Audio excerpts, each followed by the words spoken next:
Welcome to Sharada creations. నేను మీ శారదాని. మన వివాహాది శుభ కార్యక్రమాలలో మనకి ఎంతో విశిష్టమైన వస్తువుని నేను ఈరోజు చూపిస్తున్నాను. దాంట్లో ఈ అడ్డుతెర అనే దానికి చాలా విలువ ఉంది. కంపల్సరీగా అడ్డుతెర డిఫరెంట్గా ఉండాలి, అలా మనం ఆలోచిస్తూ ఉంటాము. దానిలో చూడండి, ఇది మనకి పెయింటింగ్తో వస్తుంది.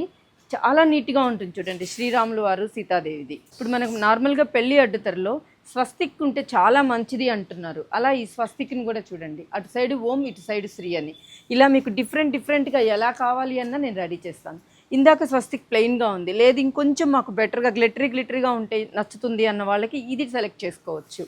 అలానే ఇది చూడండి ఎంత చక్కగా ఉందో. మన బాపు బొమ్మలు అంటాము, ఆడవాళ్ళని కూడా మనం బాపు బొమ్మతో పోలుస్తాము. అలానే రాముల వారు సీతాదేవిది బాపు బొమ్మల్లో చాలా చక్కగా తలంబ్రాలు పోసుకుంటున్నట్టు కింద కూడా చూడండి ఎంత నీట్గా ఇచ్చారు. ఇది చూడండి మనకి ఎంత స్పెషల్గా ఉందో.